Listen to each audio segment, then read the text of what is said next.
जानते हैं कि पदार्थ की तीन अवस्थाएं होती हैं, ठोस, द्रव, गैस। और पदार्थ के बारे में पहले ही बताया जा चुका है कि दुनिया में कोई भी ऐसी वस्तु जो स्थान घेरती है, जिसका निश्चित द्रव्यमान होता है और साथ ही साथ अपनी स्थिति में परिवर्तन का हमेशा विरोध करती है, ऐसे ऑब्जेक्ट्स को हम पदार्थ कहते हैं। और इसकी तीन अवस्थाएं होती हैं, ठोस, द्रव, गैस।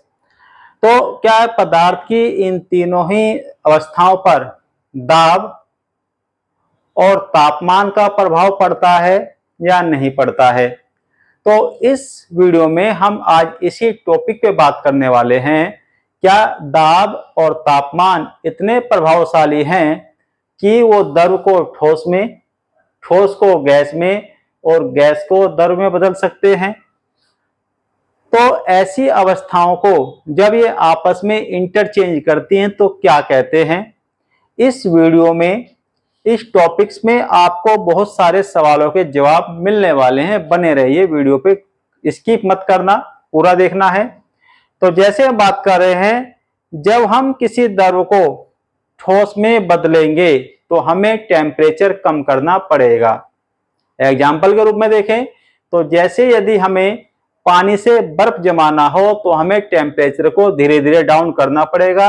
और जब द्रव से कोई लिक्विड ठोस अवस्था में आता है तो उसे हम साइंस की भाषा में जमना या फिर फ्रीजिंग कहते हैं। वो मिनिमम टेम्परेचर जिस पे कोई लिक्विड सॉलिड अवस्था में आ जाए उसे हम जमना कहते हैं या फ्रीजिंग पॉइंट कहते हैं।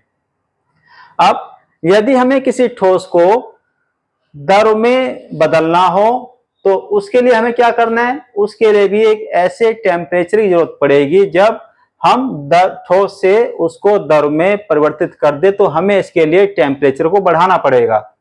जैसे यदि हमें ठोस से लिक्विड बनाना हो, बर्फ बनाना हो, तो यदि हम बर्फ ले लें और उसका हम पानी बनाएं तो इस अवस्था को हम क्या कहेंगे? गलना कहेंगे या फिर संगलन कहेंगे। जैसे बर्फ का पिघलना, और बर्फ ठोस अवस्था में है, पानी लिक्विड अवस्था में है, तो ठोस से जब द्रव बनेगा, पानी बनेगा बर्फ से, तो उसे हम साइंस की परिभाषा में गलना या संगलन कहते हैं।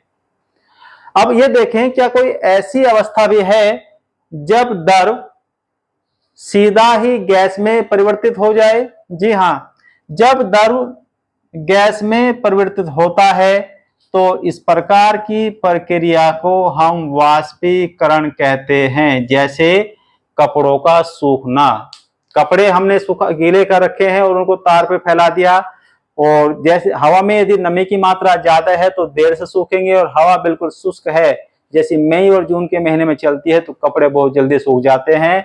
तो वहां जो हमारा लिक्विड फॉर्म में जो पानी है वो वाष्पीकरण की प्रक्रिया के द्वारा उड़ जाएगा, जिसे हम कहते हैं वाष्पीकरण, और कपड़े हमारे सूख जाएंगे। तो क्या कोई ऐसी अवस्था भी है जब हम गैस से किसी गैस को जब हम लिक्विड फॉर्म में लाना चाहें? जी हाँ, तो जब हम गैस से द्रव में किसी गैस को बदलेंगे तो ऐसी अवस्था को हम क्या कहेंगे? हम कहेंगे ऐसी अवस्था को संघनन। ऐसी अवस्था को हम कहेंगे संघनन।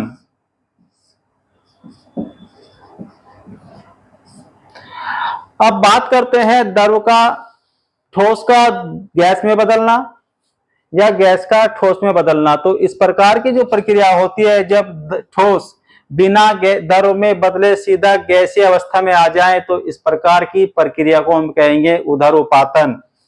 जब ठोस सीधा गैस में बदल जाए तो इस प्रकार की जो परिवर्तन रहेगा उसको हम कहेंगे उदरोपातन।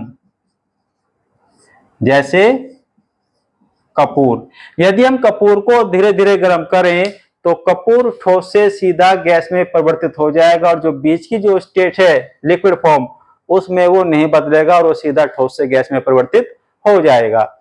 अब क्या ऐसी भी अवस्था है जब गैस सीधे ठोस में परिवर्तित हो जाती है? जी हाँ, जब गैस सीधे ठोस में परिवर्तित हो जाएगी तो इसे हम कहते हैं साइंस की भाषा में निक्षेपण। जैसे कपूर का ठोस में बदलने, यदि हम कपूर को फिर से ठोस में बदलना चाहे तो इस प्रकार की जो प्रक्रिया रहेगी हम उसे कहेंगे निक्षेपण। तो बहुत इंपॉर्टेंट टॉपिक है और सीबीएसई हर साल या एनसीईआरटी में से सवाल पूछता है, तो आप जरूर इनको याद कीजिए, ध्यान से पढ़िए। साइंस के फर्स्ट चैप्टर में ये टॉपिक्स हैं और बहुत ही इंपॉर्टेंट क्वेश्चंस हैं। एक ही वीडियो में आपको 6 क्वेश्चंस मिल गए हैं जो बहुत ही इंपॉर्टेंट हैं। वीडियो यदि पसंद आए तो लाइक कीजिए, शेयर कीजिए और कमेंट कीजिए। फेसबुक पे मुझे फॉलो कीजिए सुनील कुमार के नाम से, और साथ ही साथ इंस्टा पे मुझे फॉलो कीजिए सुनील कुमार 3046, और यूट्यूब पे मेरे चैनल को सब्सक्राइब कीजिए कटारिया इंग्लिश एकेडमी। नए वीडियो में